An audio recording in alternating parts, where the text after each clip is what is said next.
En Cooperativa Ciencia, lo importante está primero. Salud mental al día. Un programa para hablar de los trastornos más comunes y sus contextos. Todo lo que nos afecta, todo lo que puede estar mejor. Salud mental al día, en Cooperativa Ciencia. Una invitación del MIDAP, Instituto Milenio para la Investigación en Depresión y Personalidad. ¿Qué tal? ¿Cómo están? Bienvenidos y bienvenidas a un nuevo capítulo de Salud Mental al Día. Este programa que hacemos junto al MIDAP, que es el Instituto Milenio para la Investigación en Depresión y Personalidad. Es importante, como siempre decimos, hablar de salud mental y aquí tenemos la opción de hacerlo cada semana sobre distintos temas que nos afectan y además con una extensión importante. Te recuerdo que todas las conversaciones anteriores, las de la primera temporada, las que van hasta ahora y las que vienen, van a quedar disponibles en nuestro canal de YouTube, @Cooperativa Ciencia.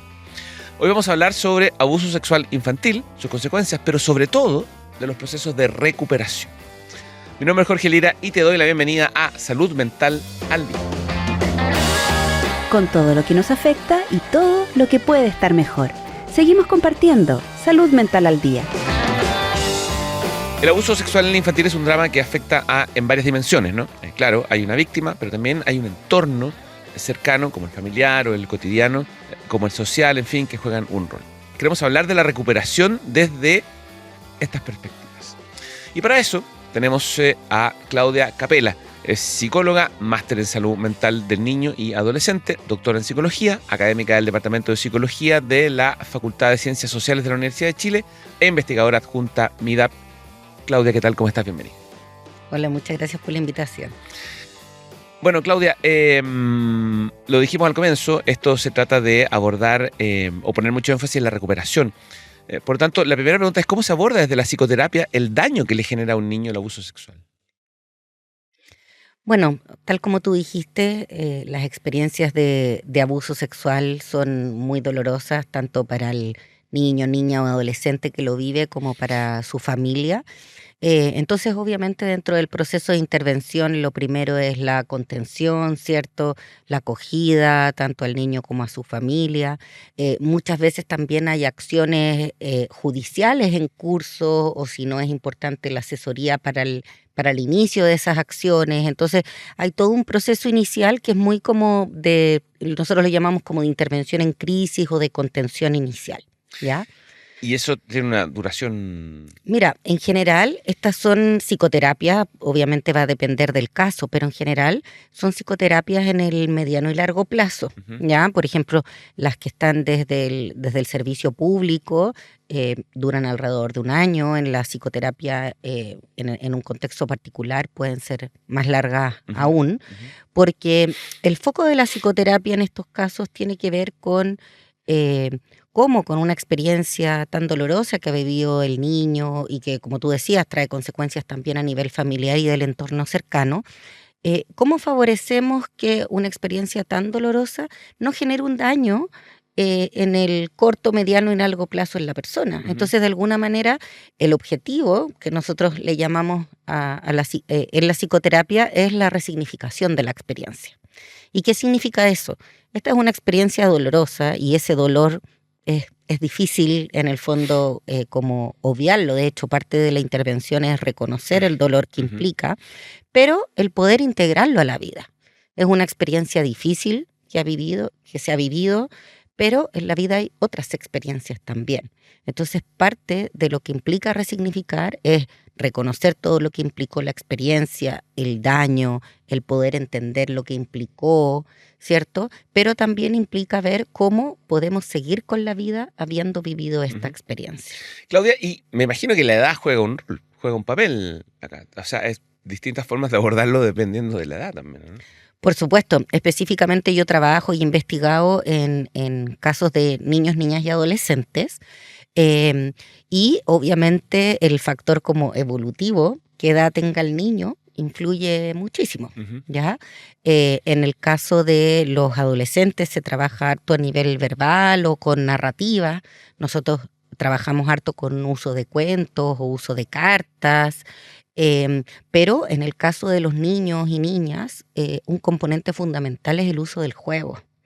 ¿ya? Especialmente lo que llamamos en psicología el juego simbólico, Ajá. que es cómo los niños a través del juego expresan sus experiencias, sus vivencias, sus significados del mundo, también de esta experiencia y las consecuencias que trajo, y cómo los ayudamos a poder elaborar la experiencia a través del juego. Ujú. Hablemos de la familia, porque decía yo recién que esto afecta evidentemente a la familia, pero me imagino que juega un rol también en este proceso de recuperación. Por supuesto, es fundamental.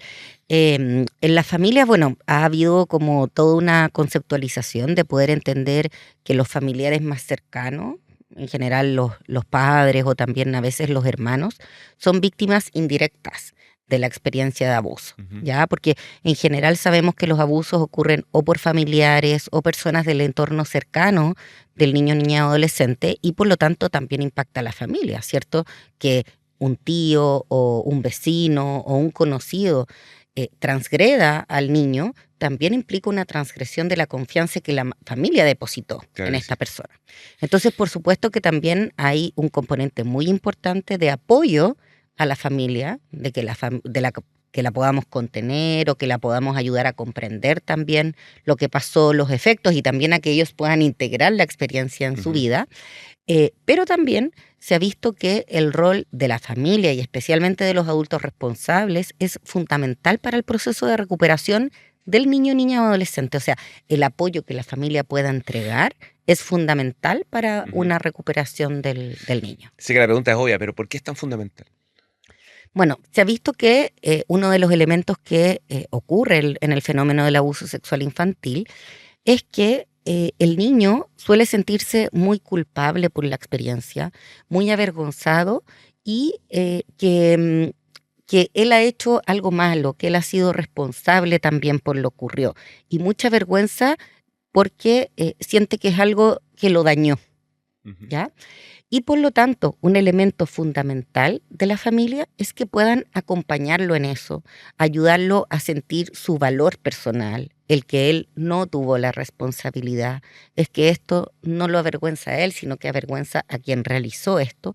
Y uno de los elementos más importantes, que él no está solo en esto. Ujú. Uno de los elementos que se ha visto en el abuso sexual es que se dan mucho tiempo en silencio, ¿cierto? Sabemos que una dinámica del abuso es el secreto y que para quienes han sido víctimas es muy difícil poder develar que han vivido estas experiencias.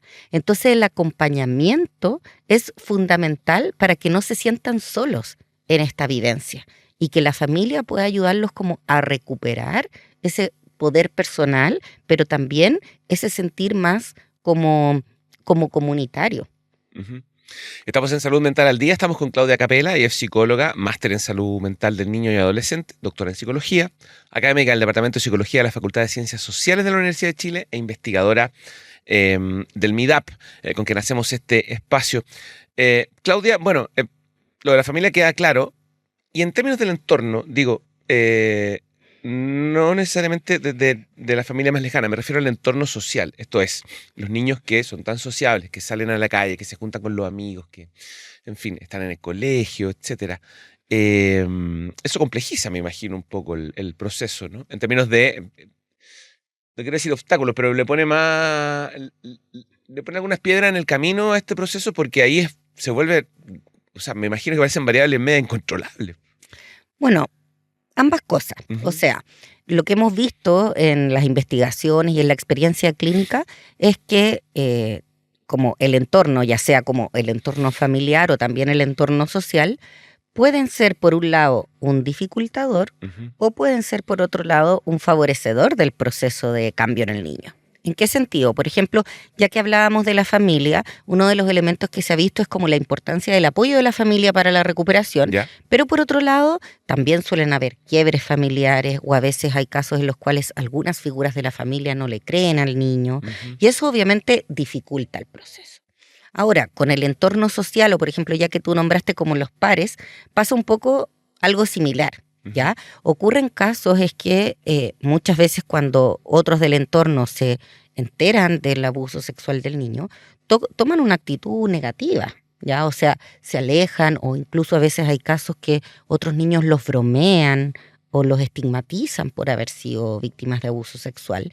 Y obviamente eso lo hace muy complejo para los niños y muchas veces eso es un proceso muy doloroso y lo que tenemos que acompañar. Pero por otro lado también nos pasan muchos casos en los cuales el entorno social es un favorecedor.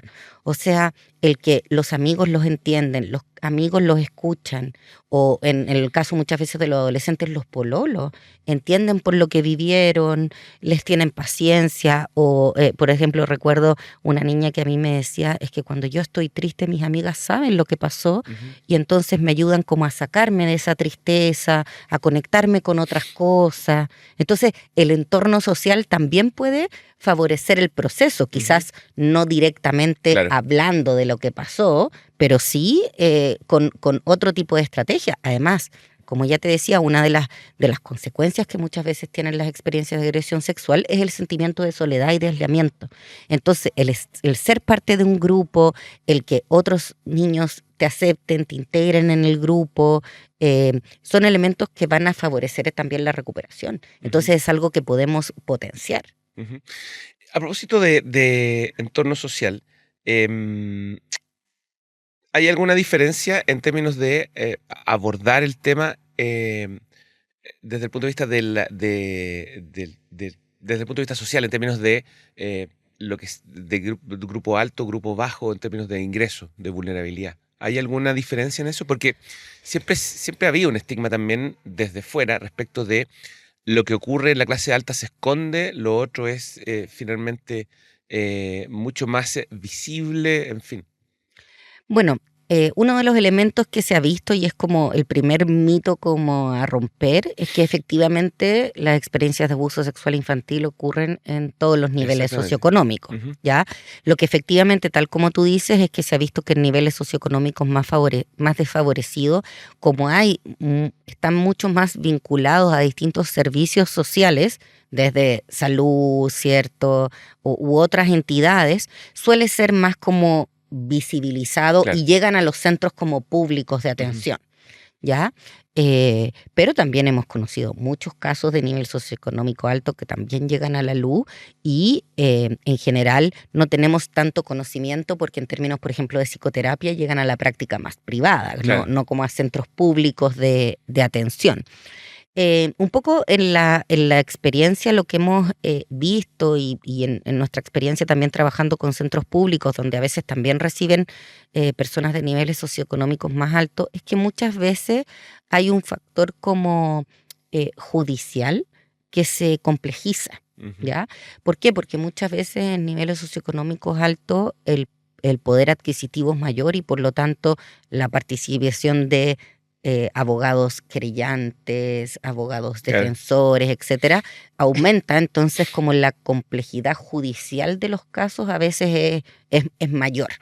Eso es principalmente lo que hemos visto en la investigación. Pero tal como tú dices, un elemento también, pero eso no se da solo en un nivel socioeconómico alto, sino que es parte del fenómeno del abuso sexual, es la dificultad, o sea, como las dinámicas de silenciamiento que son muy, muy complejas. ¿Y hay muchos casos escondidos? ¿Hay, digamos, o sea, me imagino que la percepción dice algo, pero ¿está documentado eso? Por supuesto. Hay datos de lo que se ha llamado como la cifra negra, en casos como de delitos sexuales, y el Observatorio de la Niñez y la Adolescencia en el 2017 hizo como una estimación de que podríamos tener incluso 70% de casos que no se conocen versus 30% de los casos que sí llegan a ser denunciados, lo cual es una proporción y eso increíble. refleja que hay una sociedad que no está madura en ese sentido para, digamos, abordar este asunto. O sea, yo creo que claramente en los últimos años hemos ido teniendo avances, ¿ya? O sea, claramente este es un fenómeno mucho más visibilizado que, no sé, 20 años atrás cuando yo empecé a trabajar esto. Es un tema que ya tenemos conocimiento, o sea, a nivel social ya es un fenómeno que decimos puede ocurrir. Claro. Ya no es un fenómeno oculto, pero efectivamente hay mucho que seguir trabajando. Y aquí te pongo uno de los temas que a mí me importa más a nivel social y que es en general el concepto de que hay socialmente respecto de las víctimas. Cuando sabemos casos que aparecen en la luz pública de personas que han sido víctimas de agresiones sexuales, en general, ¿qué es lo primero que ocurre? Se cuestiona a la víctima. Claro. Se intenta minimizar su relato, decir que es mentira, y finalmente eso hace pésimo a nivel social, porque en el fondo, si una persona que es conocida o que es profesional o que es ya adulto va y puede develar una experiencia de abuso, que sabemos que es muy difícil, y es cuestionada, es negada su experiencia, eso también le da una imagen a niños que son víctimas. Claro. Y que en el fondo dicen, bueno, entonces quizás si yo cuento tampoco me van a creer, o también me van a cuestionar, o también me van a culpar. Entonces yo diría que ese es el primer cambio que tenemos que hacer a nivel social. O sea, se ha visto que los casos de, entre comillas, falsas denuncias, Sí. son un porcentaje muy menor, Claro. menor al 5%. En cambio, sí se ha visto la dificultad que es para las víctimas develar. Por lo tanto, lo que tenemos que hacer a nivel social es creerle a las víctimas. Exactamente. O sea, tenemos un 5% de falsas denuncias. Así hay que avanzar, ese es un signo de madurez. Claudia, háblame del grupo Superación ASI Chile. Superación dicho? ASI Chile. Eso, Superación ASI Chile. Sí. Todo junto, por si acaso. @ Superación ASI Chile. Sí, lo que pasa es que hemos desarrollado hace ya mucho tiempo una línea de investigación en este tema de la recuperación en casos de agresión sexual infantil, y hemos utilizado bastante el concepto de superación, porque es un concepto que usan los mismos niños, niñas, adolescentes y sus familias, y que además tiene que ver con esto de que quienes han sufrido abuso sexual y tienen las consecuencias asociadas a la victimización, se recuperan de esta experiencia, pero también una de las cosas que hemos visto en la investigación es que muchas veces también sienten que todo este proceso de haberse recuperado de una experiencia difícil les entrega como una nueva visión, les entrega nuevos recursos. Y eso es lo que se ha llamado como la superación, ¿ya?